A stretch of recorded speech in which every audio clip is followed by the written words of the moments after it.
Fala galera, tudo bem? Eu sou o nutricionista Maico Alexandre. Hoje eu vou abordar com vocês o assunto Nutri-Time. Se é a importância de colocar carbo, pós, pré-treino, o horário das refeições, se tem como imediatamente após o treino. Vem com a gente e vamos tirar essas dúvidas aí. Bom, vamos lá. Primeiramente, isso surgiu mediante o quê? A necessidade de colocar proteína e uma refeição logo após o treinamento, ou seja, tínhamos uma janela chamada janela de 30 minutos pós-treino. Isso confere? Não necessariamente. Por quê? Antes do treino, você já realizou algumas refeições. Vamos supor que você treine às 5 horas da tarde. Você já realizou o café da manhã, você já realizou o almoço, você já realizou o café da tarde, né? Então, vamos ter em mente que você já fez 3 refeições.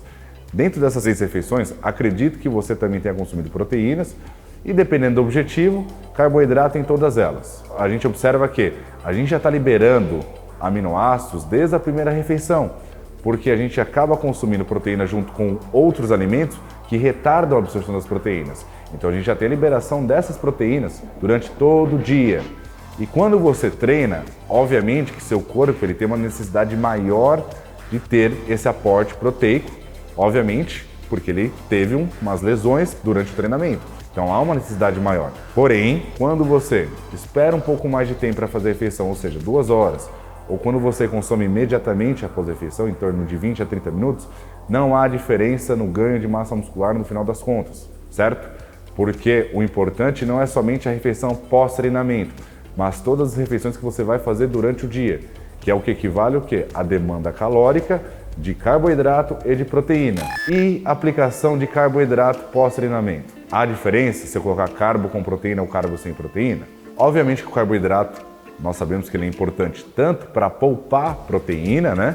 Para que ela não seja utilizada como energia, tanto também para armazenar na forma de glicogênio, que é a forma que a gente armazena nos músculos para ser fornecida como energia e, consequentemente, a gente ter energia no treinamento para conseguir desempenhar um treino melhor. Quando a gente treina, na grande parte das vezes, principalmente dos entusiastas, não os profissionais, dificilmente você vai depletar, dificilmente você vai esvaziar todo o estoque de glicogênio no músculo. Quando você insere porções pós-treino com proteína ou proteína com carbo, os estudos não mostram diferença na síntese de proteína. Ou seja, não há diferença de colocar carbo e proteína pós-treino ou só proteína, justamente porque os estudos eles vêm mostrando que não importa somente essa refeição, e sim no decorrer do dia. O que é legal nessa fase é que seu músculo está mais sensível ao carboidrato, está mais sensível àquele hormônio chamado insulina, que é liberado tanto pelo carboidrato quanto a proteína, em maior, obviamente, expressão pelo carboidrato.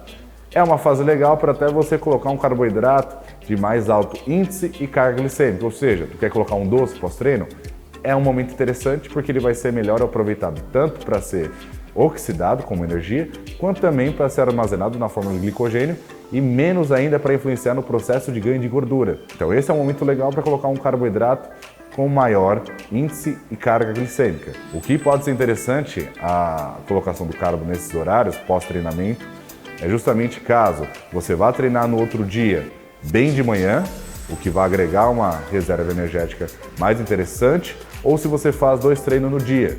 Então aí seria interessante você acelerar essa recarga de glicogênio. Porém, a gente tem que pensar por outro ponto. Quando você treina musculação na academia, você treina um grupamento muscular específico. E é esse grupamento muscular que você vai ter o quê? Esvaziamento de glicogênio. Você vai treinar esse grupamento muscular só 2, 3 dias depois. A não ser que você tenha uma periodização específica. Aí sim é interessante você colocar o carbo pós-treino, caso você treine esse músculo todo dia. Como não é comum, então, no caso, não faria diferença você consumir esse carbo em outros horários. Até porque daria tempo para você reabastecer o seu músculo com glicogênio. Então vamos supor, treinei peito hoje, vou treinar peito somente no sábado ou somente no domingo, 2, 3 dias depois. Logo, vai dar tempo nas refeições seguintes, durante os outros dias, de eu reabastecer o glicogênio nesse local, certo? Então, sobre a questão do carbo pós-treino, não há necessidade de colocar carbo, mas caso queira colocar, até mesmo é um horário proveitoso para você colocar carbos de mais alto índice e carga glicêmica. Sobre pré-treino.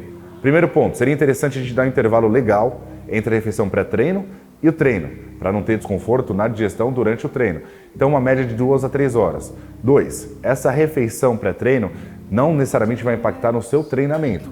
Como disse anteriormente, você já vem reabastecendo esse glicogênio nesse tecido que você vai treinar, nesse grupamento muscular que você vai treinar, há dias. Então não fará diferença se você consumir aquela refeição pré-treino. Logo, não tem por que ficar extremamente desesperado para consumir essa refeição, certo? Mas se você sente desconforto, caso você não consuma nada antes do treino, pode consumir algo, se for próximo, que seja mais leve. Por exemplo, um shake, uma refeição líquida, uma fruta com uma proteína, seja de rápida absorção também, como whey. Então, pode ser interessante, mas não necessariamente fará diferença no seu desempenho. Então, o que a gente tem de resumo? Conforme a estratégia que for melhor para a sua rotina, você pode dividir as refeições conforme for e o tempo que for entre elas e até mesmo antes e após o treino. O importante é que você consiga atingir todos os macros, micronutrientes e calorias que você precisa no dia. Obviamente que um mínimo interessante para a gente ter um benefício na síntese de proteína é 3 refeições de proteína, contendo proteínas nessas refeições. Uma média de 0,4 a 0,6 gramas por quilo peso por refeição, só que aí você faz o ajuste conforme sua demanda proteica diária. Se é de 1,6, 1,8 até 2,5 gramas por quilo peso. Certo, gente? Então não fique neurótico com os horários de refeições e nem consumir logo refeições pré e pós o treinamento. O importante é o contexto geral da dieta, desde que a gente saiba dividir de forma estratégica em mínimo 3 refeições no dia. Se a gente busca, obviamente, tanto ganho de massa muscular quanto perda de gordura. Bom, galera, é isso. Agradeço aí a paciência de vocês, espero que tenham gostado. Curtem o vídeo, se inscrevam no canal para estar ajudando a gente. Qualquer dúvida, deixe nos comentários. Vai estar o Instagram, o meu Instagram, o Instagram da Iridium e o site da loja na descrição do vídeo. Pode ir lá também para tirar as dúvidas e mais informações. Agradeço a Academia Gigo por fornecer o espaço para a gente estar passando informações para vocês. Até a próxima, muito obrigado, tamo junto.